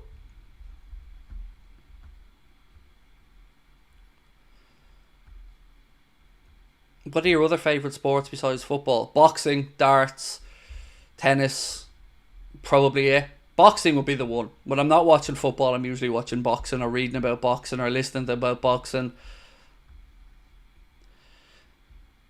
P-Dex in the lab said, let's be realistic, Newcastle is a big decent club, but they're not a massive club like Liverpool, which would open up revenues to spend funds from the owners because of FFP. Yes, you know, that is one thing that I think is pretty agreeable to all of us, is that, yeah, you would look at it and think that there's only so much any owner can do at Newcastle at the minute to stay within the FFP PSR calculations, but a club like Liverpool is tailor-made there and has the ability, without breaking those rules, to spend more money. Nessie said, Craig, with Jota injured, will Núñez finally step up? I'm going to say yes. I was so impressed with Darwin's performance against Chelsea. I know he didn't get a shot away. I know he didn't score, but he did everything else. He won every single duel that he had on the pitch. He played with a passion and an anger that I really enjoyed, as much as I was a little bit scared he might get sent off. So yeah, if that Darwin stays plugging away and listening to the manager, I think there's good things ahead. And he has an opportunity now for at least a couple of weeks anyway. You would imagine we might get Diogo back before the international break in November, but there's a couple of weeks now where Darwin has an opportunity against against Leipzig, against Arsenal, probably at least one of the 2 games against Brighton as well. Can we get a picture of you next to Arne Slot? Yeah, I've got one here for you. 1 second. You think I'm joking, but I don't. I've got one here for you. Give me 2 seconds and I'll show you one. Alright, there we go. You ready? There you go.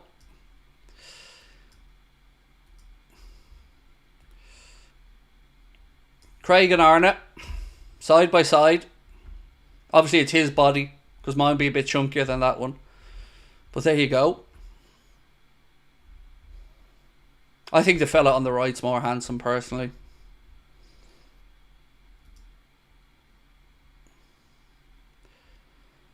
Yeah, there you go. PGMOL trying to shaft us again on Sunday with Anthony Taylor, said Chris Davies. Yeah, when I seen it, Chris, mate, I almost punched the table in frustration. Yeah, once again, Anthony Taylor. Yeah, I'm not happy with it, but I guess there's not really much we can do about it either, is there? Right, I did promise I'm going to recap, so here we go. To everyone that's joined us late tonight, I'm going to do a full recap now from start to finish of all my notes, and you guys can chirp in with your thoughts in the chat if you so wish. And again, there's still time to get our poll voted if you want to say if you're happy with FSG's ownership or not. The poll's there. Which one was you? I don't know. I couldn't tell the difference. I mean, they're the same picture, aren't they? So yeah, I don't know. Maybe I should just work on my Dutch accent a little bit and I can rock up to the AXA training centre and see if I can't blag me way in. Anyway, let's get back to the news. Quite a bit today. So the first bit of news that I spoke about was La Liga could hold its first ever domestic game on US soil this season, with Barcelona versus Atletico Madrid lined up to take place at the Hard Rock Stadium in Miami. So football again dying a little bit more now, with games taken out of their natural leagues and over to other parts of the world. And I know, by the way, before anybody says it to me, I know the NFL are doing it, but I don't care. NFL are free to do what they like with their own league. But football, particularly league games, in my opinion, in Europe, should remain absolutely there in Europe. And stop being greedy. Virgil van Dijk, according to Joseph Agbobbli, who I'm not sure which outlet he's with, but he is a writer for Team Talk or Football Insider, one of those accounts I think, said Virgil van Dijk is seeking a 2-year contract extension which would see him stay at Anfield until the summer of 2027. However, Liverpool are more likely to propose a 1-year contract extension to Virgil with the possibility of another year. So my take on that, if it's true, is a disgrace. Virgil should be immediately offered 2 years. We then went on to speak about the fact that Anthony Taylor will referee our game against Arsenal on Sunday at the Emirates, and Michael Salisbury will be on VAR. Then there was a piece from Team Talk that said Trent Alexander-Arnold's father is given, Trent Alexander-Arnold's priority is to stay and extend his contract at Liverpool. His father, Michael, is a lifelong Liverpool fan and is leading the negotiations. Liverpool are calm and confident that Trent will renew. Well, I hope that's true. I hope that Trent's dad is trying to get him to stay at Liverpool. And I hope that that's what Trent wants to do as well. Then we went and spoke about a couple of things about ADIDAS that were put out today. One of them was a report that said Liverpool and ADIDAS will sign a 10-year partnership. I would be somewhat surprised at that, because when I've read up about Liverpool and Nike and Liverpool and New Balance before, Liverpool were mindful not to enter into 10-year agreements because of how much the market can shift in those 10 years. So what may look like a good deal now may look like a terrible deal, or like you've undersold yourself in 5 or 6 years' time. So we'll wait on confirmation for that one. What we did get confirmation on today from Paul Joyce, Chris Bascom and many other journalists are that it's believed that the ADIDAS deal will be worth upwards of £60 million per year to Liverpool Football Club. So let's wait and see what happens there. Also earlier on in today's transfer news video or update video, I spoke about Liverpool looking at Omarodian, the guy who almost signed for Chelsea in the summer. Fichajes for over in Spain are saying that Arne Slot's eyes are set on Samu Omarodian, the Porto sensation, as a potential transformative signing for 2025. Also credited with interest are Manchester City and Paris Saint-Germain. But again, this was a player Chelsea tried to sign very recently, I believe, and didn't get the deal done. Don't know the reasons why. Then the news came about Newcastle United's owners. The Saudi Arabian Sovereign Wealth Fund could be eyeing a takeover of a bigger club in the Premier League, with whispers about Chelsea and Liverpool, according to Miguel Delaney of The Independent. Probably the biggest story of the day. Bologna defender Sam Bukeima, Beukema, has name-checked Liverpool as one possible transfer destination while unpacking his desire to play in the Premier League. The 25-year-old was almost signed by Arne Slot at Feyenoord and the Dutchman played 62 minutes in the Champions League game against Liverpool this season. So, yeah, I don't know anything about that guy, but not sure if the link is credible or not either. One more transfer story really quickly is Liverpool, one of the clubs interested in Josh Akempong. That's coming from Felix Johnson, who said the player wants a pathway and Chelsea are worried they don't want to lose him.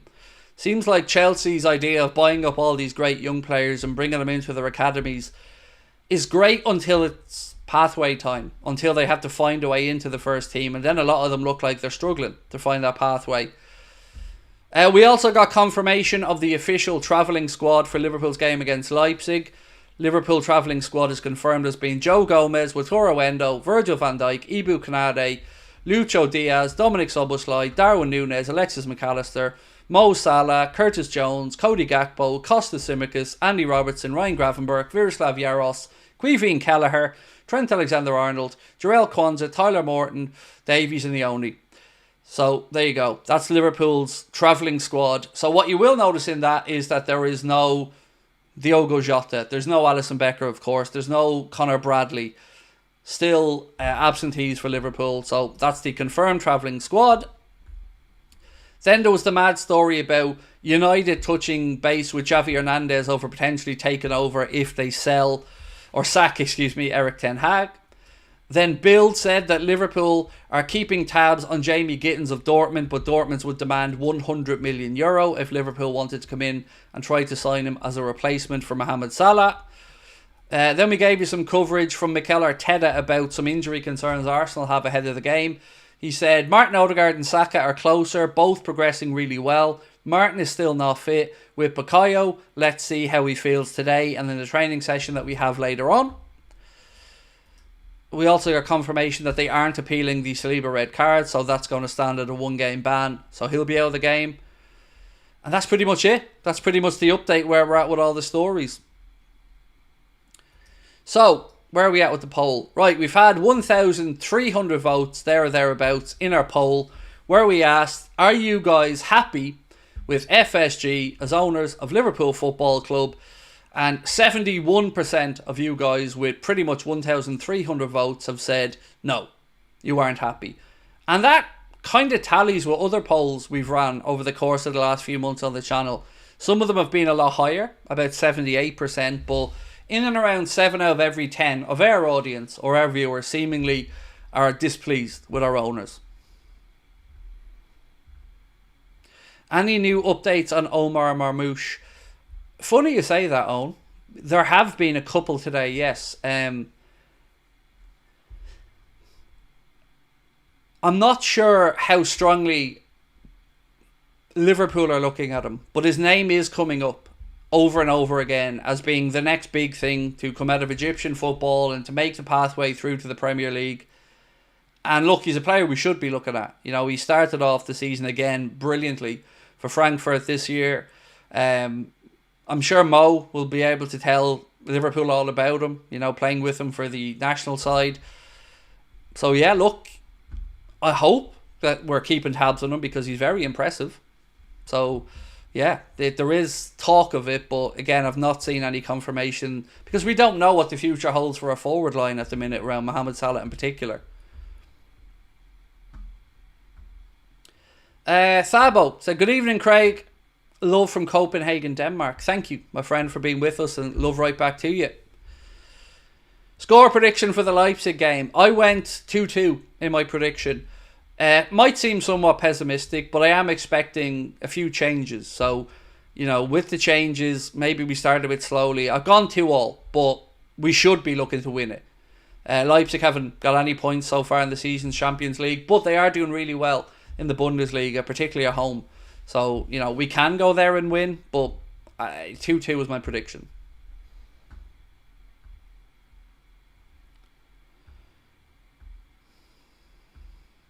The Games Kingdom said, they've done a magnificent job for the club, but they could have done so much more and strengthened the team or squad.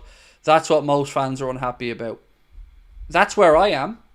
I mean, I think you've summarised my feeling on the owners exactly there. Two things, actually. I would say yes on the transfer funds, but also on the Super League thing. We can't, I can't just gloss over that. That could have been monumental to the history of our football club in the wrong way. So, yeah, I agree. They've done lots of good stuff. But coincidentally, a lot of the good stuff is also stuff that increases the value of the thing that they own. And they will see. So, for instance, right, let's look at it this way. The main stand on the Annie Road end. FSG loaned Liverpool the money, but Liverpool fans and ticket sales will pay back that money. And then at the end of that, FSG have gotten the stuff paid back, and they get the bigger valuation at the end of it when they sell the club. So it's not like it was some master plan that nobody thought of. It was just they did the obvious stuff. Now they did it, and they definitely do get credit for doing it, but they only see the benefit of that. They're going to have a higher valuation now when they sell the club, and others have paid for the stands to be built. I find it very difficult to give them an attaboy on the obvious stuff. Do you think Alisson will be back for the Madrid game? I'm unsure because I don't know what we're dealing with exactly with Alisson. A lot of the time, Liverpool have been very calm and very measured in responses around any injuries. So I really don't know what we're expecting here. What's this one?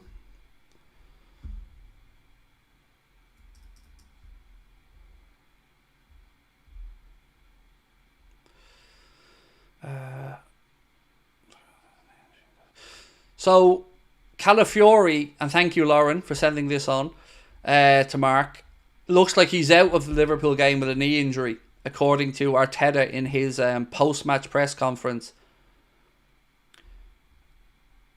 So he said, here's a quote from Arteta: Ricardo Calafiori coming off is a bit of a worry. We'll see. Bukayo Saka versus Liverpool, unlikely. He didn't train yet since the injury happened.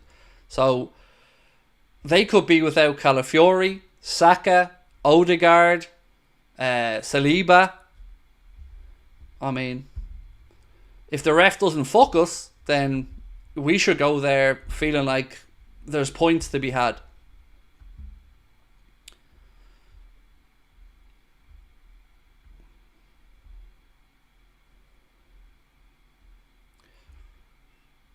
Not an FSG fan, but worried about a Saudi takeover. Might be better to devil you know sometimes, said Sean.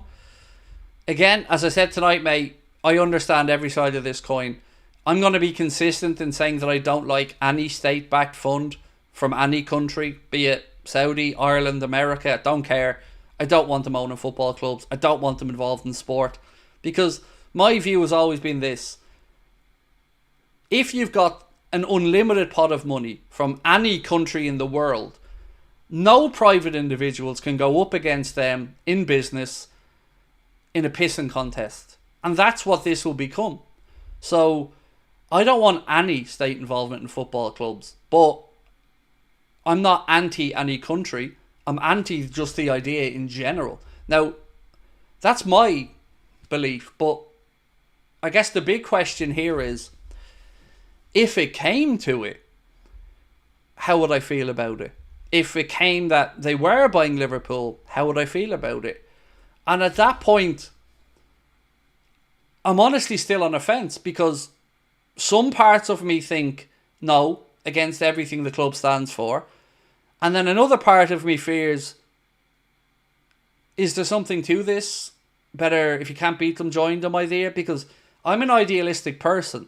And normally, I'll die on that sword or that hill of my morals. But I don't know if I've not moved on with the times and I'm too backwards thinking, or I'm too idealistic on things, because I'm seeing more and more people I respect and love taking decisions that I would have assumed that were against their own beliefs. Like Jurgen and Red Bull, I can't understand that. I can't. one part of me can understand it, but another part of me feels like it was against everything that we believed about Jurgen as a person, as about kind of traditions and doing things in the right way and doing things properly. I don't know.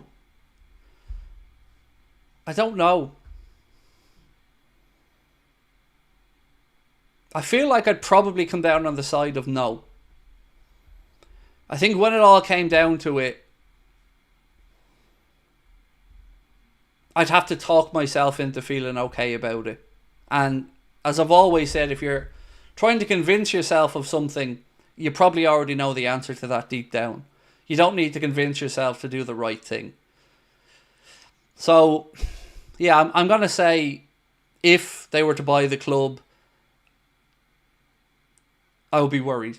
Very worried about what that means. What that means for the future of English football, what that means for our club, what that means for the game in general. Like, is it just a pissing contest now? Is it just a rich person's plaything? And has the thing that drew us to football just gone?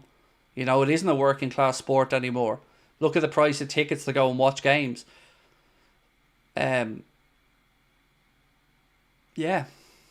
I don't know.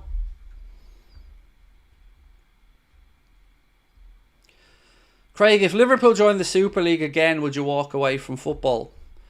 See, that's a difficult question. I'm going to try, again, I'm not going to shy away from it. I'm going to try and explain my thought process. So, if the Super League was away from UEFA, would I walk away from it? Yes, I would.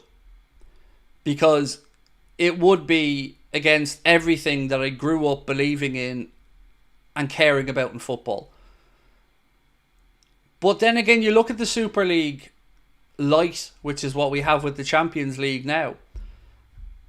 And outside of it being a UEFA competition, it's pretty much the exact same thing that they were trying to do. I think when it comes down to it, my big problem with all of this is who's making the decisions. It's not the football community. So I have a question more around what are the reasons for people wanting to do these things? And I think the answer to it is greed. And that's where I have a real problem with it. It's not so much that I'm against change, but I'm against a few greedy people destroying the heritage of the rest of us and destroying our belief systems of sport for their own material gain.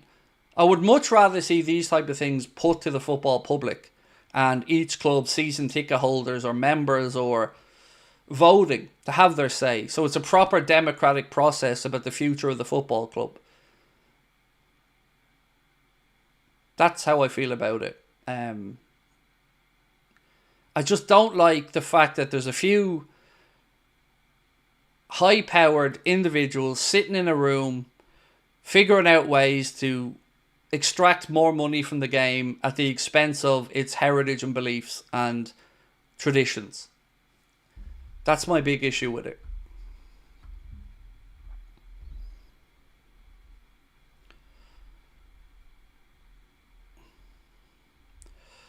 Irish Rebels, they never said they wanted to buy Liverpool. So, again, I've come through this story so many times tonight. The story comes from Miguel Delaney of the Independent, who said, and I'll give you the exact quote, just so, you know, I can calm you down a little bit there. So Miguel Delaney said, there's a feeling within the game that Saudi state is ultimately eyeing a bigger club, and rumours are abound that both Liverpool and Chelsea are the clubs that they're considering. So you can say that Saudi haven't said they're going to buy anything, but again, I'm going to point to the fact that these are very credible sources from very credible journalists with a very credible publication. So that's why we're talking about it.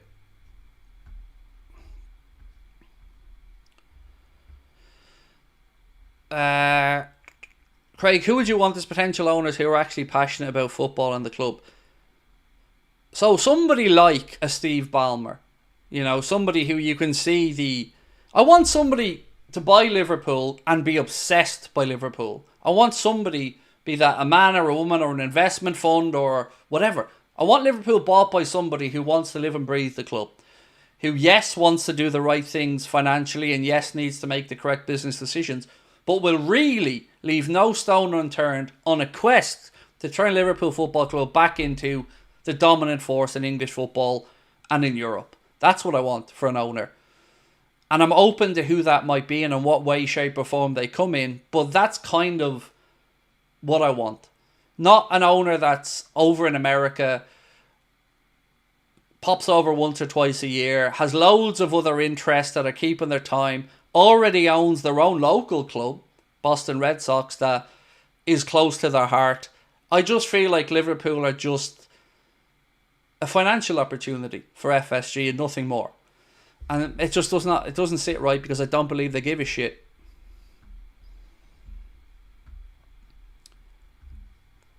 Ted Brennan said, stole the game off us and then sold it back to the fans. I think it's a really good way of describing modern football. Yeah.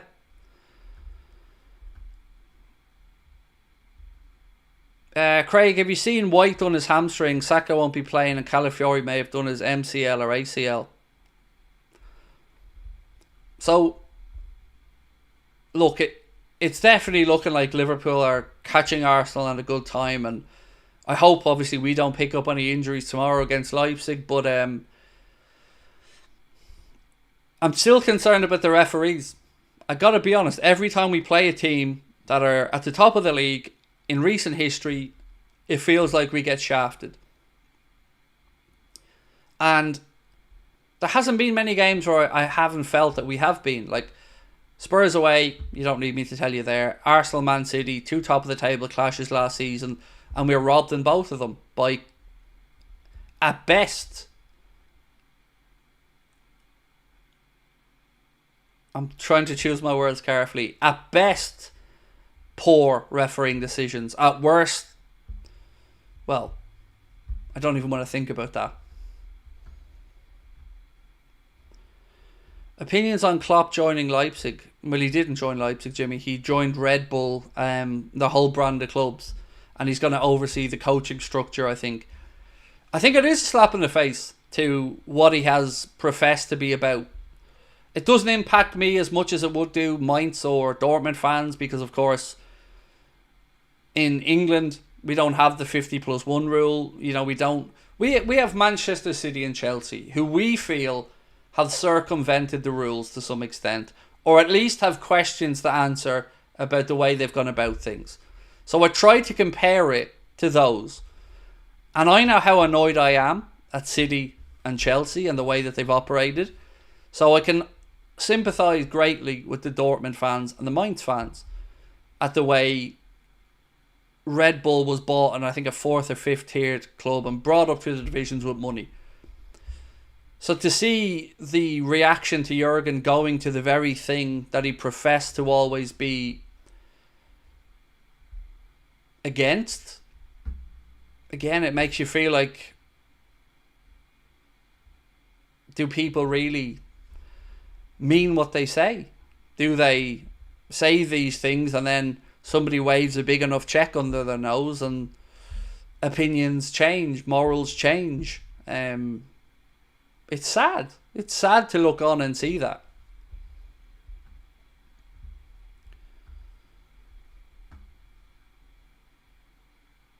Right. Would Klopp joining Red Bull a save? I don't know what that means. Right, ladies and gentlemen, I'm going to say goodnight to you. I'm going to go grab a shower and get a few bits ready. I will see you tomorrow. So the game starts at 8 o'clock. We're going to start our coverage at 6:45. Hope to see you for it. Again, thank you to everyone that joined us tonight. Appreciate everybody being so open-minded, everybody being so understanding of each other's thought processes and beliefs. I expected no less from you guys because you're amazing, so thank you for that. And yeah, much love to you all. Do drop a like for me before you head off. Let's see if we can get this to 1,000 likes, which would be incredible for a late night agenda. And I'll see you tomorrow for the match. We'll have the usual live match commentary and watch along. Then we'll have our match reaction and our player ratings video as well, which of course you guys will get to have a say in. So make sure you join us for our match reaction as well tomorrow. But yes, hit that like button and hit the subscribe button if you haven't done so. Thank you again. I'll talk to you soon. Bye bye.